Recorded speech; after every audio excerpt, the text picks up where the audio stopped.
Radio Insani, inspiratif, santun, dan islami. Bismillahirrahmanirrahim. Assalamualaikum warahmatullahi wabarakatuh. Alhamdulillahirabbil alamin wa bihi nasta'inu ala umuri dunya waddin. Wa sallallahu ala nabiyyina Muhammadin wa ala alihi wa sahbihi ajma'in. Amma ba'd. Kita panjatkan puja dan syukur kehadirat Allah tabaraka wa taala. Pada kesempatan pagi menjelang siang yang berbahagia kali ini, kita masih kembali diberi kekuatan, kesehatan, hidayah serta taufik dari Allah Jalla wa Ala, sehingga kita bisa kembali menghadiri pengajian rutin Senin pagi di Pondok Pesantren Tunas Ilmu di Desa Kedung Wuluh Purbalingga ini. Kita berharap semoga Allah tabaraka wa taala berkenan untuk melimpahkan kepada kita semuanya ilmu yang bermanfaat, sehingga bisa kita amalkan sebagai bekal untuk menghadap kepada Allah Jalla wa Ala. Allahumma amin. Salat dan salam semoga senantiasa tercurahkan kepada junjungan kita Nabi besar Muhammad sallallahu alaihi wasallam, kepada para sahabatnya, keluarganya, dan umatnya yang setia mengikuti tuntunannya hingga akhir nanti. Para hadirin dan hadirat sekalian yang kami hormati, dan juga segenap pendengar Radio Insani 102,2 FM di Purbalingga, Purwokerto, Banjarnegara, Cilacap, Kebumen, Wonosobo dan sekitarnya. Para pendengar Radio Bas FM Solo Tigo dan sekitarnya, Radio Roja di Jakarta, di Bandung, di Lampung, di Berau, dimanapun Anda berada. Radio kita di Cirebon dan sekitarnya, Radio Al-Hikmah Banyuwangi dan sekitarnya, Radio Binbas Yogyakarta, Radio Muslim Yogyakarta, dan juga Radio Sahabat Muslim di Tegal, serta Radio Mu'adz Ibnu Jabal di Kendari dan juga di sekitarnya, serta para pemirsa Roja TV dan Yufi TV yang semoga senantiasa dirahmati oleh Allah Azza wa Jalla. Pada kesempatan yang berbahagia kali ini, kita akan melanjutkan pembahasan tentang fikih doa dan zikir, yang kali ini memasuki silsilah nomor 95 dengan tema sebab terkabulnya doa bagian yang kelima. Pada kesempatan kali ini, insya Allah kita akan melanjutkan pembahasan tentang beberapa sebab yang mendorong terkabulnya doa, dan kali ini kita memasuki sebab yang ke-8. Sebab yang ke-8 di antara hal yang bisa menyebabkan doa kita dikabulkan adalah memperbanyak zikir. Apa? Memperbanyak zikir, mengingat Allah Subhanahu wa taala. Sebagaimana telah maklum bahwa zikir adalah salah satu ibadah yang sangat mulia di dalam agama kita.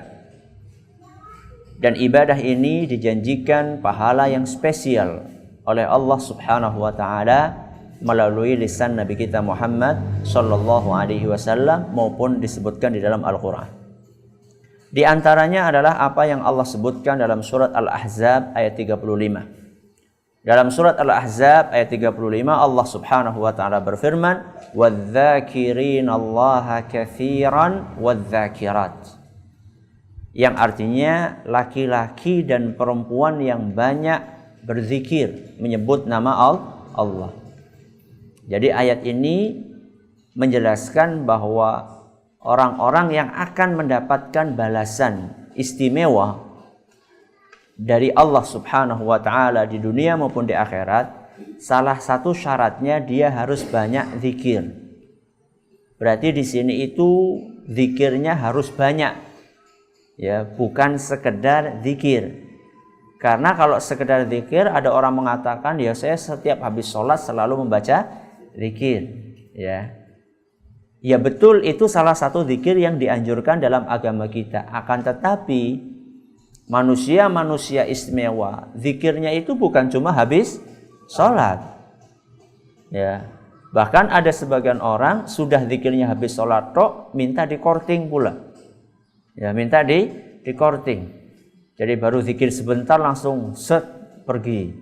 Ya, bahkan kadang-kadang sudah zikirnya cuma habis sholat, itu pun kadang-kadang tok.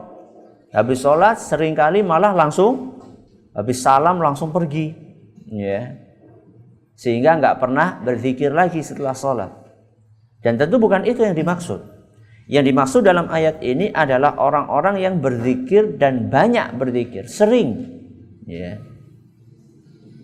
Dan di sini Allah menyebutkan wadz-dzakirinallaha katsiran wadz-dzakirat. Wanita maupun laki-laki. Jadi dalam agama kita, status laki-laki dan perempuan dalam banyak hal itu sama. Hanya dalam beberapa hal mereka berbeda. Akan tetapi dalam peribadahan, mereka laki-laki sholat, perempuan juga sholat. Laki-laki berpuasa, perempuan juga berpuasa. Laki-laki berzikir, perempuan juga berzikir. Laki-laki baca Quran, perempuan juga baca Al-Quran. Maka di sini Allah Subhanahu wa taala secara khusus menyebutkan kaum perempuan. Wadzakirin-allaha, laki-laki yang berzikir, wadzakirat, dan juga wanita-wanita yang berzikir. Apa yang Allah persiapkan buat orang-orang tersebut? Kata Allah, a'addallahu lahum maghfiratan. Allah persiapkan buat mereka ampunan. Subhanallah. Ampunan. Siapa di antara kita yang tidak membutuhkan ampunan? Kenapa kita butuh ampunan? Karena dosa kita banyak banget. Ya. Salah satu yang akan menyebabkan dosa kita diampuni sama Allah adalah ketika kita banyak berzikir. Makanya jamaah sekalian kami hormati, bapak-bapak, ibu-ibu, para pendengar, para pemirsa, maksimalkanlah berzikir. Ya, saya yakin bahwa saya pribadi dan juga jamaah sekalian itu banyak dosa. Dan ini nggak bisa kita hindari, karena itu sudah takdirnya Allah buat Bani Adam. Bani Adam itu ya siapa? Ya kita. Ya, kita ini Bani Adam, keturunannya Nabi Adam. Kita ini sudah ditakdirkan akan banyak dosa. Nabi SAW mengatakan, ya kullu bani adama khata'un. Setiap anak keturunan Nabi Adam itu banyak dosa. Sudah ditakdirkan seperti itu. Dan ini bukan berarti kita pasrah, ya sudahlah memang sudah takdirnya banyak dosa, ya sudah dosa terus. Tidak. Kita tetap berusaha. Akan tetapi ingatlah, semaksimal apapun usaha kita, pasti tetap kita banyak dosanya. Nah, karena kita banyak dosa, maka jangan lupa bagaimana kita berupaya supaya dosa-dosa itu dihapuskan sama Allah. Salah satunya adalah ketika kita memperbanyak zikir. Perbanyaklah zikir dalam setiap keadaan yang memang memungkinkan untuk berzikir. Ibu-ibu sambil masak, sambil mengerjakan pekerjaan rumah. Saya yakin ibu-ibu itu pekerjaan rumahnya banyak. Banyak apa mboten? Banyak. Ya. Belum selesai pekerjaan ini sudah datang pekerjaan yang itu. Ini belum selesai masak, anak sudah nangis. Ya, anak nangis karena kelahi. Ya, karena kelahi dengan kakaknya, dengan adiknya. Masih melerai ini, ternyata air yang ada di kamar mandi meludak. Akhirnya pergi ke sana. Baru mau matiin keran yang ada di kamar mandi, tahu-tahu hujan turun. Ya, hujan turun padahal di jemuran masih banyak pakaian. Ya. Baru ngangkat pakaian, belum selesai. Tahu-tahu dari dalam rumah terdengar ada gelas pecah.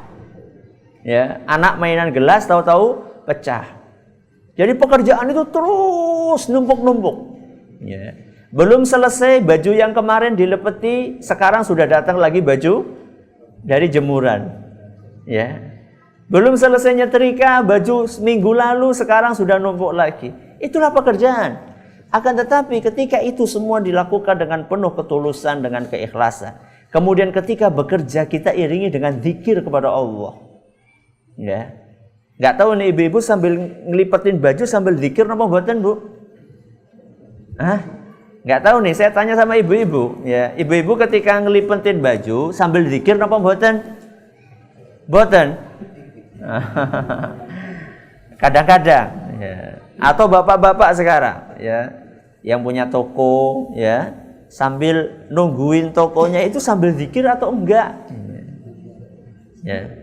Atau yang punya sawah sambil di sawah sambil nunggui burung, ya, supaya tidak makani padinya. Apakah sambil zikir atau tidak? Ya.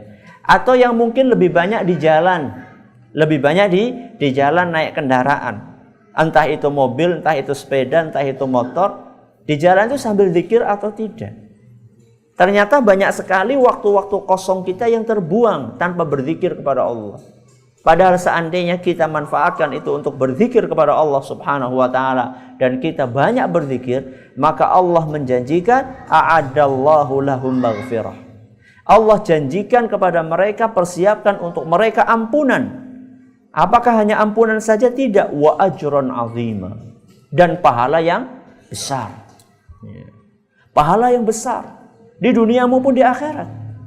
Dan inilah merupakan janji yang sangat menggiurkan dari Allah subhanahu wa ta'ala dalam Al-Quran surat Al-Ahzab ayat 35. Nah, di antara janji yang Allah janjikan untuk orang yang banyak berzikir adalah dijamin doanya bakalan dikabulkan. Dan hal itu, janji tersebut disebutkan oleh Rasulullah sallallahu alaihi wasallam dalam sebuah hadis yang diriwayatkan oleh Imam Abu Hurairah, oleh Abu Hurairah radhiyallahu anhu, bahwa Rasulullah sallallahu alaihi wasallam bersabda, "Salasatun la yaruddullahu du'aahum." Ada 3 jenis manusia yang Allah tidak akan menolak doa mereka. Tidak menolak itu maksudnya apa? Bakalan mengabulkan. Ya, ada 3 jenis manusia. Coba sekarang kita lihat, kita ini bagian yang mana? Kita termasuk yang mana dari 3 ini? Ya. Yang pertama, saya akan sebutkan terlebih dahulu. Yang pertama adalah orang yang rajin adzakirullaha katsira. Ya, yaitu orang yang rajin berzikir atau orang yang banyak sering berzikir. Ini manusia yang pertama. Yang kedua, dakwatul mazlum, orang yang dizalimi, doanya bakalan dikabulkan. Dan yang ketiga, wal imamul muqsit, penguasa yang adil. Saya ulangi, ada 3 jenis manusia yang bakalan doanya dikabulkan sama Allah. Yang pertama apa? Orang yang banyak berzikir. Yang kedua, orang yang dizalimi. Yang ketiga, penguasa yang adil. Panjenengan milih yang mana? Nomor 2 mau? Yang banyak dizalimi? Atau yang ketiga, kita bukan penguasa, kita rakyat biasa. Berarti sisanya nomor berapa? Nomor 1. Ya. Jadi kalau panjenengan pengen dikabulkan doanya, gak usah nunggu dizalimi sama orang.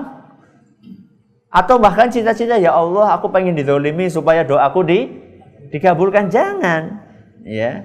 Kalau kita pengen dikabulkan doanya, alternatif yang pertama, adzakirullaha katsira. Nah, yaitu orang yang zikir banyak. Tadi sudah saya sampaikan, zikir itu bukan hanya di masjid. Zikir itu juga di pasar, zikir itu juga di jalan, zikir itu juga di dapur, zikir itu juga di kamar, zikir itu juga di sawah, ya, di tempat pekerjaan. Wah, kalau kayak gitu Ustaz kemana-mana harus bawa tasbih Ustaz kalau gitu. Siapa bilang zikir harus pakai tasbih? Yang penting zikir itu adalah mulutnya, lisannya itu bergerak, ya. Kemudian hatinya meresapi apa yang dia baca. Itu intinya zikir. Ya, zikir itu intinya bukan gelengan kepala, bukan. Ya, karena ada sebagian orang kalau kepalanya nggak geleng-geleng, seakan-akan zikirnya belum afdol, ya, belum mantap. Zikir itu bukan amalan kepala. Zikir itu adalah amalan lisan. Ya, lisannya ini bergerak sambil diiringi dengan penghayatan di dalam hati kita. Itulah zikir. Ya. Jadi ini yang pertama, orang yang akan dikabulkan doanya yang pertama adalah adzakirullaha katsira. Orang yang banyak berzikir. Yang kedua, dakwatul mazlum, orang yang dizalimi. Ini juga doanya dikabulkan. Bahkan Rasulullah SAW dalam hadis lain mengatakan, dakwatul mazlum laisa bainaha wa bainallahi hijab, bahwa doanya orang yang dizalimi itu antara dia dengan Allah nggak ada hijab. Hijab itu nggak ada pembatas. Jadi nggak ada yang bisa menghalangi doanya orang zalim, dia langsung naik ke hadapan Allah dan dikabulkan. Maka jamaah sekalian kami hormati, hati-hati. Hati-hati dari perbuatan apa? Zalim. Perbuatan zalim banyak loh. Ya. Perbuatan zalim banyak. Bisa kita zalim dengan lisan kita, ya. Ketika kita itu ngerasani orang lain, memfitnah orang lain, ya, ngomong yang enggak tentang orang lain. Ini menzalimi nih. Ya. Nun sewu ini ibu-ibu kadang-kadang kalau sudah ngumpul-ngumpul, ya. Kalau sudah ngumpul-ngumpul, seringkali yang dilakukan ngerumpi. Ya. Ngerumpi, ngomongin aibnya orang lain. Seakan-akan aibnya sendiri sudah enggak ada. Ya, seakan-akan aibnya sendiri sudah nggak ada sehingga perlu untuk ngomongin siapa? Aibnya orang lain. Ya. Padahal bisa jadi aibnya sendiri lebih banyak, lebih besar dibandingkan aibnya orang lain. Makanya ada pepatah mengatakan gajah di pelupuk mata tidak tampak, kuman di seberang lautan tampak. Ini orang-orang yang senantiasa mencari kekurangannya orang lain, ini menzalimi. Nah, kalau orang yang dizalimi, yang dirasani, yang digunjingi ini kemudian dia menengadahkan tangannya ke langit, kemudian mendoakan buruk kepada Anda, dikabulkan sama Allah. Ya. Contoh menzalimi orang lain. Menzalimi orang lain, contoh yang lain adalah ketika Anda ya mengambil jatahnya tanah orang lain. Ya. Jatah tanah orang lain Anda ambil dengan alasan oh ini patoknya di sini, padahal sebenarnya kemarin itu sudah dipindah patoknya. Ya. Dan orang itu nggak tahu. Iya, orang itu nggak tahu, tapi Allah tahu. Allah itu mboten sare. Allah itu nggak pernah tidur. Ngantuk saja nggak pernah Allah, apalagi tidur. Dalam ayat kursi kita membaca firman Allah, la ta'khudhuhu sinatu wala naum. Allah itu nggak pernah tidur, nggak pernah ngantuk. Allah itu nggak pernah ngantuk, nggak pernah tidur. Jadi walaupun tetangga kita nggak tahu kalau malam itu kita baru pindah patok, tapi Allah tahu. Berarti kita menzalimi orang lain. Ya, bisa jadi menzalimi orang lain saudara kita sendiri, warisan, ya rebutan warisan. Ya, karena kita merasa oh jatah saya harus banyak dibandingkan itu, akhirnya nyerobot saudara kita sendiri. Ya, saudara kandung kita sendiri, kita lupakan masa-masa indah bersama. Ini menzalimi orang lain. Orang yang seperti ini kalau sampai yang dizalimi ini minta sama Allah, langsung bus dikabulkan sama Allah Subhanahu wa taala. Ya, maka hati-hati dari menzalimi orang lain. Bisa jadi suami menzalimi istrinya, mungkin saja. Dan betapa banyak kita dengar cerita para istri yang ditinggalkan oleh siapa? Oleh suaminya tanpa dikasih nafkah, lahir batin bertahun-tahun, nggak peduli sama anak istrinya, nasibnya digantungkan begitu saja, diceraikan juga enggak, ya akhirnya istrinya mau nikah lagi juga statusnya gantung gimana, suaminya pergi begitu saja, ya tidak bertanggung jawab, zalim. Ya, kalau sampai anaknya atau istrinya tadi minta sama Allah Subhanahu wa taala, ya Allah suamiku ini berilah hukuman kepada dia, langsung itu dihukum sama Allah Subhanahu wa taala. Ya. Atau istri juga menzalimi suami mungkin. Ya. Ketika istri tidak patuh kepada suami padahal suami sudah berusaha untuk berbuat baik kepada dia, kurang bersyukur kepada pemberian suami, padahal suami sudah maksimal untuk bekerja, berusaha dan seterusnya. Ya. Maka yang seperti ini harus kita hati-hati sekali. Karena orang-orang yang dizalimi itu doanya akan mustajab, akan dikabulkan sama Allah. Kemudian yang ketiga, wal imamul muqsit. Al imamul muqsit artinya penguasa yang adil, pemimpin yang adil. Ya. Adil dalam arti dia memperhatikan kepentingan rakyatnya dengan baik. Ya. Saat yang salah adalah anaknya sendiri, maka dia tidak berusaha lindungi. Kalau memang anaknya salah. Dan ini yang kadang-kadang sulit untuk dipraktekkan. Jadi ketika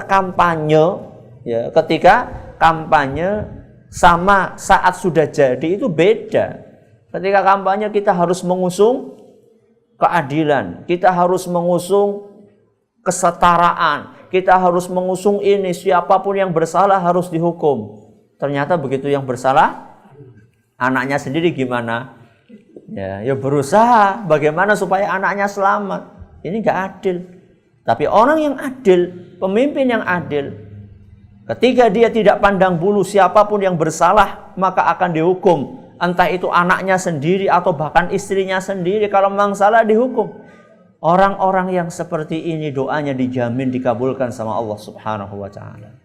Ini 3 jenis manusia. Hadis riwayat Al-Baihaqi di dalam kitab beliau Syu'abul Iman dan dinilai hasan oleh Syekh Al-Albani. Jadi di dalam hadis yang barusan kita baca disebutkan bahwa salah satu orang yang doanya bakalan dikabulkan adalah orang yang banyak berzikir. Nah sekarang seorang ulama namanya Ad-Dhahhak Ibnu Qais, ya, beliau memberikan perumpamaan bagaimana orang yang rajin berzikir doanya dikabulkan. Beliau ngasih perumpamaan dua orang. Yang satu adalah Nabi Yunus, yang kedua Fir'aun. Yang satu Nabi Yunus, yang kedua Fir'aun. Baik Nabi Yunus maupun Fir'aun, ya Raja Fir'aun, ini dua-duanya sama-sama pernah mengalami masa sulit, yaitu ketika mereka berdua tenggelam di laut. Ya, baik Nabi Yunus maupun siapa? Maupun Fir'aun. Dua orang ini sama-sama pernah tenggelam di laut. Bahkan Nabi Yunus ini lebih parah, sudah tenggelam terus dimakan oleh ikan paus. Lihat bagaimana ketika dua orang ini berdoa kepada Allah. Nabi Yunus berdoa, Fir'aun juga berdoa. Lihat antara dua orang ini mana yang dikabulkan. Kemudian apa sebabnya salah satunya dikabulkan, satunya tidak. Mari kita baca. Dalam Al-Quran itu semuanya diceritakan. Dituturkan oleh Ad-Dhahhak Ibnu Qais, kata beliau, hendaklah kalian senantiasa berzikir, mengingat Allah ketika kondisi lapang, niscaya Allah akan mengingat kalian ketika kondisi susah. Kemudian beliau bercerita, lihatlah Nabi Yunus alaihissalam. Beliau itu rajin berzikir. Ya, sebelum ada masalah beliau rajin berzikir. Ya, ketika lagi senang berzikir, ketika rezekinya lagi banyak berzikir, ketika sedang sehat berzikir. Maka ketika Nabi Yunus dimakan oleh ikan paus, Allah Subhanahu wa taala berfirman, "Falaula annahu kana minal musabbihin." Seandainya Nabi Yunus itu dahulu bukan termasuk orang yang banyak berzikir, alias kalau dulu ketika lagi masa-masa seneng, lagi masa-masa lapang, Nabi Yunus gak banyak berzikir, kata Allah, "La labitha fi batnihi ila yaumi yub'atsun." Niscaya Nabi Yunus itu akan tetap di dalam perutnya ikan paus sampai hari kiamat. Allahu Akbar. Ini dalam Al-Quran surat As-Saffat ayat 143 sampai 144. Jadi dalam surat As-Saffat ayat 143 sampai 144, Allah menceritakan bahwa Nabi Yunus ini kenapa kok bisa keluar dari perutnya ikan paus, padahal kita tahu persis ikan paus. Ya. Pernah nggak jenengan dengar cerita ada orang dimakan ikan paus terus selamat? Nggak ada ceritanya. Nggak ada ceritanya orang sudah dimakan ikan, kemudian setelah itu keluar dalam keadaan selamat. Kalau dalam keadaan tubuhnya masih utuh mungkin, tapi sudah mati. Ini enggak. Nabi Yunus dimakan oleh ikan paus, keluar dari perut ikan paus tersebut dalam keadaan masih sehat walafiat. Dan diceritakan Nabi Yunus itu, ya, itu di dalam perutnya ikan paus. Kira-kira gelap apa tidak? Gelap banget, bukan gelap lagi, gelap banget. Mana ada perutnya ikan paus ada lampunya, kan tidak ada. Ya, sudah di dalam perutnya ikan paus gelap sekali kan. Dan ikan pausnya itu berenang ke dasarnya lautan. Dasarnya lautan itu gelap banget. Berarti kan gelap. Di dalam gelap, berarti kan gelap kuadrat. Ya. Gelap gulita, gelap banget. Ya. Perhatikan, walaupun di dalam kegelapan seperti itu, tidak pernah Nabi Yunus itu lupa kepada Allah Subhanahu wa ta'ala. Bahkan dia selalu mengatakan, La ilaha illa ant subhanaka inni kuntu minadh dhalimin. Itu ucapan yang disampaikan oleh Nabi Yunus ketika dalam perutnya siapa? Perutnya ikan paus. Ya. Nabi Yunus akhirnya oleh Allah Subhanahu wa ta'ala sebagai buah dari kerajinan beliau dalam berzikir dahulu, akhirnya sama Allah diselamatkan dari perutnya ikan paus. Ya. Dan kalau seandainya kata Allah, kalau seandainya Nabi Yunus dulu itu nggak rajin zikir, kata Allah, Nabi Yunus ini akan tetap di perutnya ikan paus sampai kapan? Sampai hari kiamat. Bayangkan, di perutnya ikan paus sampai hari kiamat. Ya. Kenapa kok kemudian Nabi Yunus bisa keluar dari perutnya dari perutnya ikan paus dalam keadaan selamat, sehat walafiat, tidak kurang suatu apapun? Karena dahulu Nabi Yunus itu rajin apa? Rajin berzikir kepada Allah Subhanahu wa ta'ala. Makanya di sini dikatakan, kata Allah, laula annahu kana minal musabbihin. Andaikan bukan karena Nabi Yunus dahulu rajin berzikir, niscaya Nabi Yunus gak akan keluar dari perutnya ikan paus sampai hari kiamat. Ini adalah orang yang pertama, yaitu Nabi Yunus. Lihat orang yang kedua, siapa tadi? Fir'aun. Fir'aun sama, tenggelam juga. Ya, ceritanya adalah ketika Nabi Musa sampai di sebuah lautan. Saat itu Nabi Musa berserta dengan pasukannya, berserta dengan kaumnya mau melarikan diri, ternyata terhalang lautan. Sedangkan Fir'aun itu semakin dekat dengan pasukannya. Maka saat itu para pengikutnya Nabi Musa mengatakan, innala mudrakun, kita pasti akan ditangkap sama Fir'aun. Saat itu Nabi Musa juga sempat cemas juga, ya. Akan tetapi beliau tetap yakin kepada Allah Subhanahu wa taala. Kalla inna ma'iya rabbi sayahdin. Kita enggak akan ketangkap karena kita masih bersama dengan Allah. Allah bersama dengan kita. Allah pasti kasih petunjuk. Akhirnya betul. Nabi Musa disuruh untuk memukulkan tongkatnya kemana? Ke laut. Begitu dipungkulkan tongkatnya ke laut, langsung laut itu terbelah menjadi dua. Dan di depannya itu ada jalan yang siap untuk dititi. Akhirnya Nabi Musa pun lari, ya, beserta dengan pasukannya melewati laut tersebut. Ya, para pengikutnya pada senang, wah sudah nih, alhamdulillah kita selamat. Mereka cepat-cepat.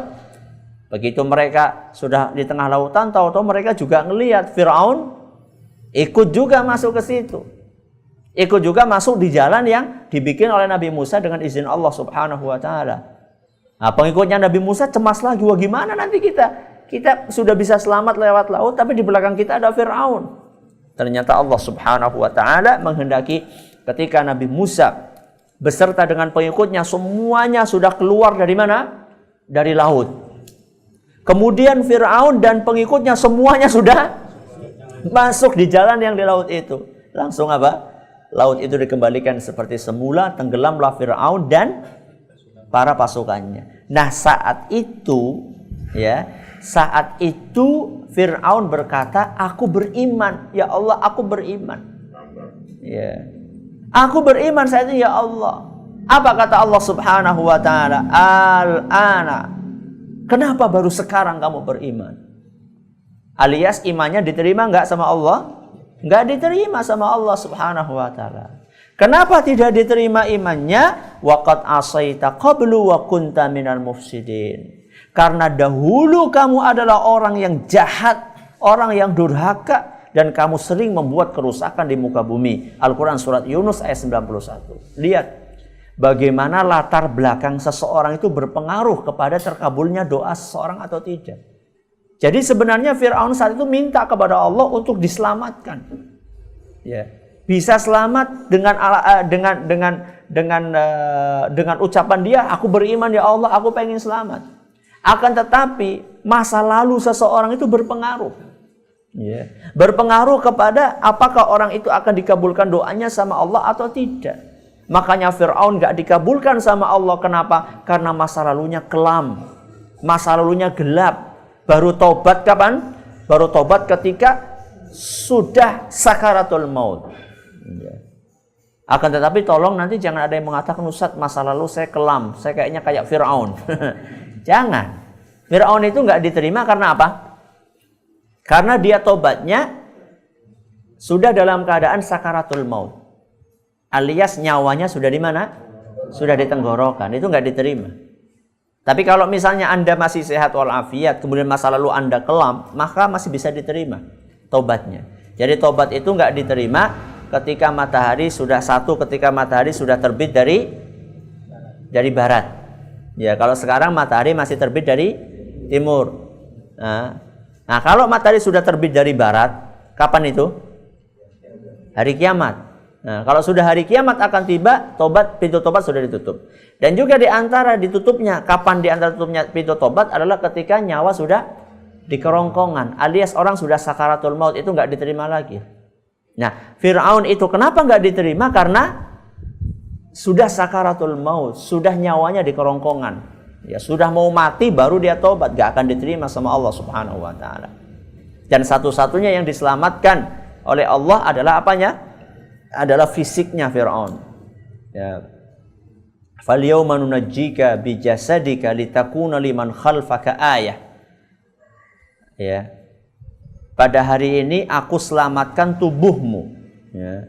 Au bibadanika. Ya, aku selamatkan tubuhmu wahai Fir'aun supaya jadi bahan pelajaran untuk orang-orang yang hidup sesudah kamu. Makanya sampai sekarang ada muminya siapa? Fir'aun. Jadi oleh Allah tubuhnya itu diselamatkan alias tidak hancur supaya orang-orang yang hidup sesudah dia ya bisa mengambil pelajaran. Nah, inilah perbandingan yang dibikin oleh seorang ulama namanya Ad-Dhahhak Ibnu Qais, bagaimana zikir itu berpengaruh kepada dikabulkannya doa seseorang. Kemudian nas yang lainnya adalah dari seorang yang bernama Rashid Ibnu Sa'ad. Beliau menuturkan pada suatu hari ada seorang datang kepada Abu Darda radhiyallahu anhu, seorang sahabat Nabi. Kemudian orang tadi berkata, wahai Abu Darda, ausini, nasihatilah aku. Kemudian Abu Darda mengatakan, uzkurillaha fis sarra'i, ingatlah Allah ketika kondisimu sedang lapang, yadhkurka fid dharra'i, niscaya Allah yadhkuruka fid dharra, niscaya Allah akan mengingatmu ketika engkau sedang susah. Ini diriwayatkan Imam Abu Dawud dalam kitab beliau Az-Zuhud. Maka mari kita berusaha untuk memperbanyak berzikir kepada Allah Subhanahu wa taala dalam setiap kesempatan. Semoga Allah Azza wa Jalla berkenan untuk mengabulkan setiap doa yang kita panjatkan kepada Dia. Wallahu a'lam bissawab. Silahkan kalau ada pertanyaan bisa diajukan. Iya, terima kasih Ustaz atas penyampaian materi di kesempatan pagi yang berbagi ini berkenaan dengan silsilah fikih doa dan dzikir nomor 95 sebab terkabulnya doa bagian yang kelima. Silakan untuk keluarga Insani dan juga pendengar radio dakwah lainnya yang ingin bertanya. Untuk keluarga Insani bisa menggunakan line SMS kami di nomor 085600108880. Baik Ustaz, kita langsung saja bacakan dari keluarga Insani yang sudah mengajukan pertanyaan. Yang pertama Ustaz, Assalamualaikum. Waalaikumsalam warahmatullahi wabarakatuh. Bolehkah kita berzikir dengan membaca salah satu dari Asmaul Husna dengan hitungan tertentu, misalnya Ya Rahman 100 kali? Mohon nasihatnya Ustaz. Iya, boleh atau tidak kita berzikir dengan salah satu dari Asmaul Husna dalam bilangan tertentu, misalnya Ya Rahman 100 kali misalnya. Pertama begini, di dalam Al-Quran Allah berfirman, ya, walillahil asmaul husna fad'uhu biha.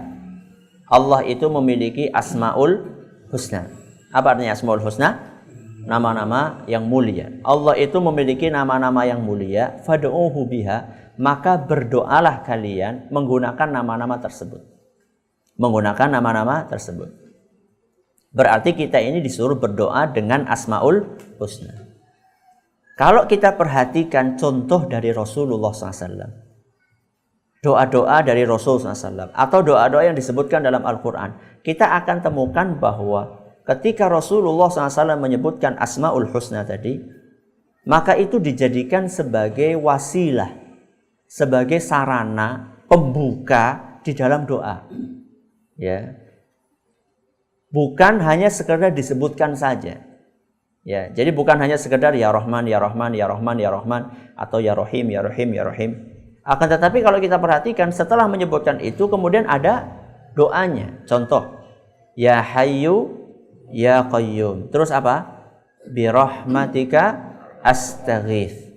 Perhatikan baik-baik. Di sini Allah menyebutkan apa? Ya, di sini Rasulullah SAW mencontohkan cara berdoa dengan Asmaul Husna.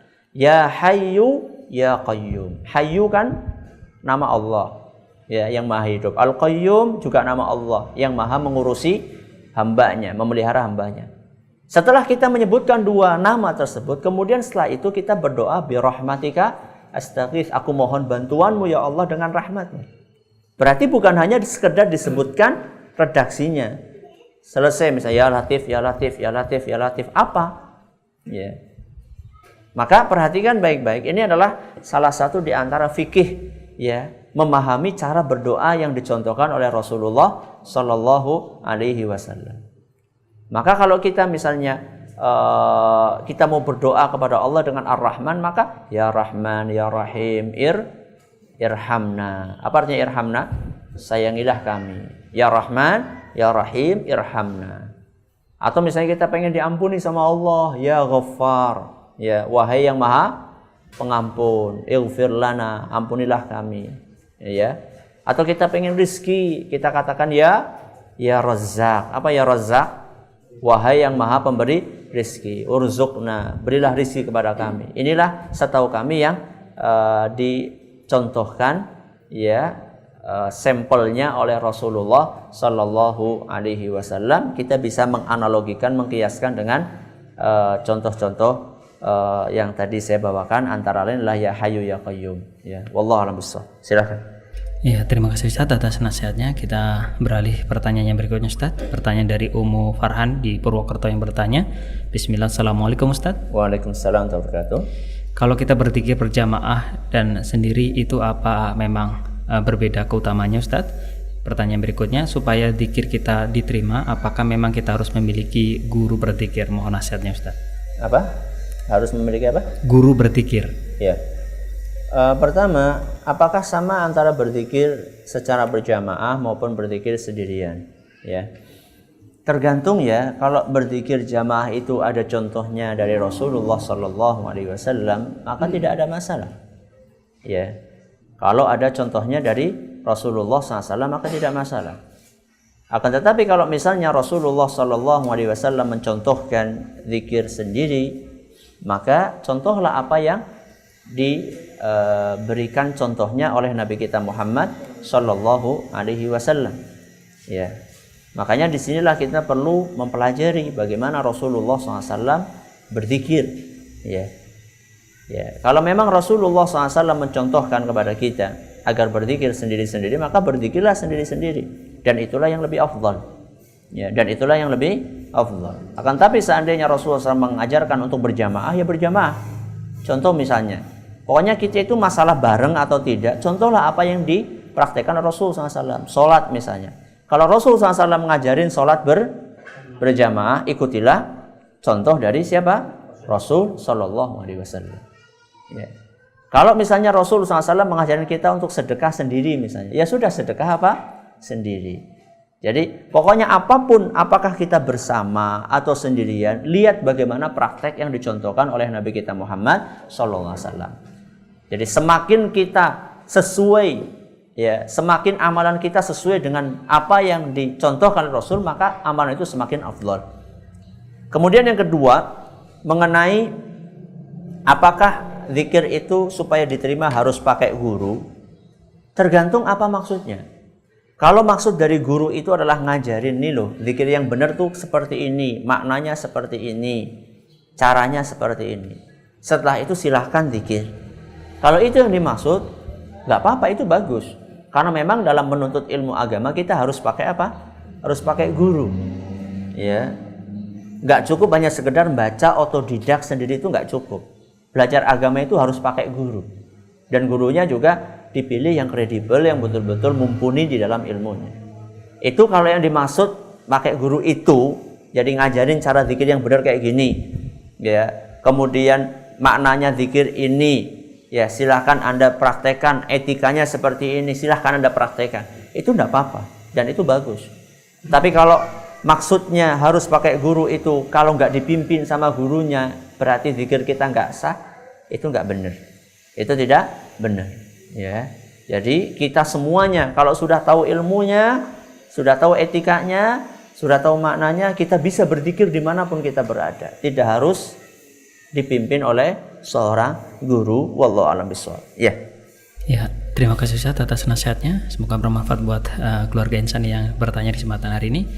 Dan di kesempatan hari pula kita beri kesempatan kepada pemirsa dan juga pendengar Radio Roja untuk menyampaikan pertanyaannya. Tafadhol. Nah, barakallahu fikum wa jazakallahu khairan. Terima kasih atas kesempatan yang diberikan kepada kami.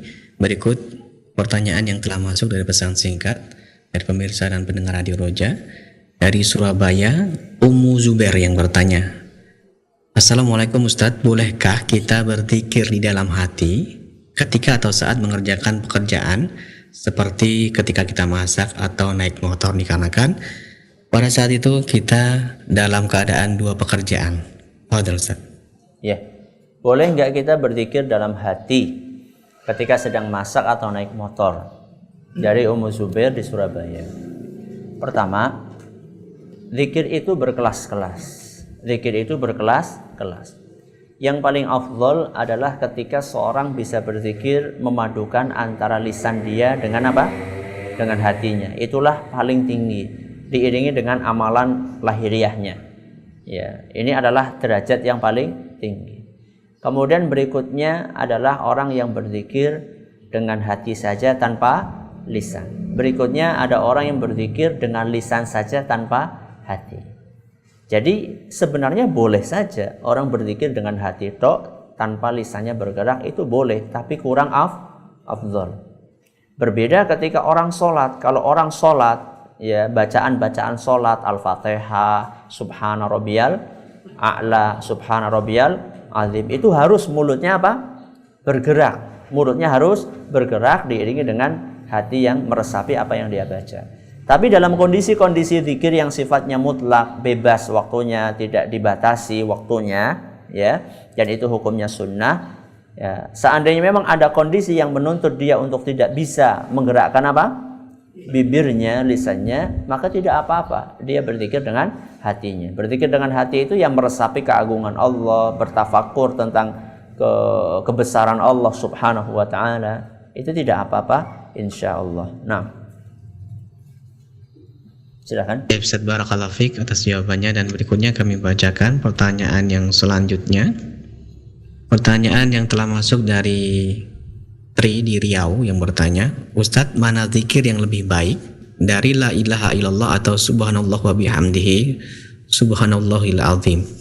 Fadhil Ustaz, silakan. Mana yang lebih afdal antara la ilaha illallah dengan subhanallah bihamdi? Ini pernah saya bahas ya pada beberapa pertemuan yang lalu tentang zikir yang paling afdal. Ya, saat itu kami sampaikan bahwa yang lebih afdal adalah la ilaha illallah. Ya, la ilaha illallah. Ya, karena itulah inti atau asas pondasi dari ajaran Islam. Ya, pondasi dari ajaran Islam. Ya, afdhalul dzikri la ilaha illallah. Zikir yang paling afdal adalah la ilaha illallah. Bukan berarti subhanallah wa bihamdi subhanallahil azim itu adalah tidak utama. Akan tetapi di antara yang utama ini ada yang lebih utama, paling utama. Jadi ketika kita katakan ini paling utama, bukan berarti yang lain itu tidak utama, tapi ada yang lebih utama. Ya, silakan. Ya, terima kasih Ustaz atas nasihatnya. Kita beralih ke pendengar radio Pas FM Salatiga. Silakan. Baik, ya, terima kasih atas kesempatan waktunya. Termasuk di meja redaksi Bas FM Ustaz dari Edi Afandi yang ada di Jepara. Assalamualaikum Ustaz. Waalaikumsalam. Ya Ustaz, saat khatib khutbah Jum'ah dan menyebut nama Rasulullah, apakah kita wajib untuk bersolawat dan bagaimana pula caranya? Demikian Ustaz. Iya, ketika khatib sedang khutbah, apakah ketika dia, ya khatibnya itu menyebut nama Rasul SAW, kita juga diperintahkan untuk bersolawat? Ada perbedaan pendapat di antara para ulama dalam masalah ini. Ya, itu membaca solawat, kemudian ada orang bersin, ya. Apakah kita perlu untuk apa? Menjawab bersinnya, ya. Dan beberapa perselisihan pendapat di antara para ulama atau beberapa permasalahan yang diperselisihkan oleh para ulama dalam hal itu. Wallahu a'lam bishawab. Kami cenderung kepada pendapat yang menyebutkan bahwa dianjurkan, ya, tetap dianjurkan ketika khatib menyebut nama Rasul SAW kita bersolawat, ya. Dan juga ketika ada orang bersin, ya kita menjawab. Atau ketika kita bersin kita mengucapkan alhamdulillah. Kenapa demikian? Karena itu juga termasuk zikir. Ya, Ya. Karena wallahu a'lam bishawab, yang dilarang di situ adalah ngobrol. Ya, yang dilarang ketika khatib berkhutbah, yang dilarang adalah ngobrol. Ya, dan itu solawat ya, bersolawat kepada Rasul, itu tidak termasuk kategori obrolan. Ustadz, apa itu tidak mengganggu konsentrasi? Insya Allah tidak, karena itu kan cuma sekilas saja. Berbeda dengan orang yang ketika khutbah dia buka Al-Quran, baca Al-Quran. Itu kan mengurangi apa? Konsentrasi dia untuk mendengarkan khutbah. Kalau ini enggak, insya Allah. Jadi khatib membaca Rasulullah Sallallahu Alaihi Wasallam bersabda, kita langsung nyaut apa? Sallallahu Alaihi Wasallam. Itu insya Allah tidak mengganggu konsentrasi kita di dalam mendengarkan dan menyimak khutbah. Termasuk ketika kita bersin kemudian kita mengucapkan Alhamdulillah. Itu juga insya Allah cuma beberapa detik saja, insya Allah tidak mengganggu. Hanya saja memang tidak perlu keras-keras. Ya, tidak perlu apa? Keras-keras supaya tidak mengganggu orang lain. Ya, jadi nggak mesti ketika khotibnya menyebutkan nama Rasul SAW kita sallu alaihi, bukan, nggak harus seperti itu. Ya, jadi kita cukup sallallahu alaihi wasallam dengan suara yang lirih. Ya, wallahu a'lam bishawab. Ya. Baik, terima kasih atas jawabannya. Dan pertanyaan kedua dari hamba Allah yang ada di Salatiga, Ustadz, bagaimana kita cara menghafal redaksi zikir pagi ataupun sore yang kita dengar di radio, mengingat yang kita dengar di radio itu cukup panjang, Ustadz? Silakan. Gimana? Bagaimana kita cara menghafal redaksi zikir pagi dan sore yang kita sering dengar di radio, mengingat pada saat kita dengar di radio cukup panjang untuk redaksi zikir pagi dan juga sore, Ustadz? Oh iya. Bagaimana cara menghafal? Cara menghafalnya sering-sering didengerin. Sering-sering didengerin. Semakin sering didengerin, semakin cepat hafal. Kalau nggak percaya, coba. Ya maaf ini. Pernah nggak Anda itu ketika ada lagu terbaru? Pernah nggak Anda itu meluangkan waktu untuk menghafal liriknya? Wah, ini ada lagu baru, orang nyanyi, kita tulis kemudian kita hafalin gitu. Pernah nggak? Enggak. Kenapa bisa hafal? Karena sering. Ya. Dan tentunya akan lebih bermanfaat kita menghafal zikir daripada menghafal apa? Lagu. Ya. Menghafal lagu itu nggak ada pahalanya sama sekali. Bahkan mungkin cenderung malah kalau lirik-liriknya mengandung hal-hal yang menyimpang dari agama malah cenderung dosa. Ya. Jadi semakin sering kita mendengarkan akan semakin cepat kita hafal. Dan itu akan lebih cepat lagi kalau kita itu sambil ngelihat tulisan. Jadi sambil dengerin, sambil ngelihat tulisan itu lebih cepat lagi itu. Lebih cepat lagi untuk menghafal. Ustaz, dari mana tulisannya? Banyak dijual di toko-toko sekarang. Zikir pagi, zikir sore, zikir pagi, zikir petang itu banyak dijual. Ya. Ustaz, gimana kita masa sempat? Ya sempat lah. Masa sih enggak? Bukan masalah sempat, disempatkan atau tidak. Ya. Masa untuk ngerumpi 1 jam sempat? Untuk dengerin zikir sambil lihat tulisan seperempat jam? Paling itu zikir di radio paling seperempat jam, zikir pagi sore. Ya. Masa enggak sempat? Ya, maka sempatkanlah waktu Anda. Semoga kita semuanya diberkahi oleh Allah Subhanahu wa taala. Terima kasih atas perhatiannya. Mohon atas segala kekurangannya. Kita tutup dengan membaca subhanakallahumma wa bihamdika asyhadu an la ilaha illa anta astaghfiruka wa atubu ilaik. Assalamualaikum warahmatullahi wabarakatuh.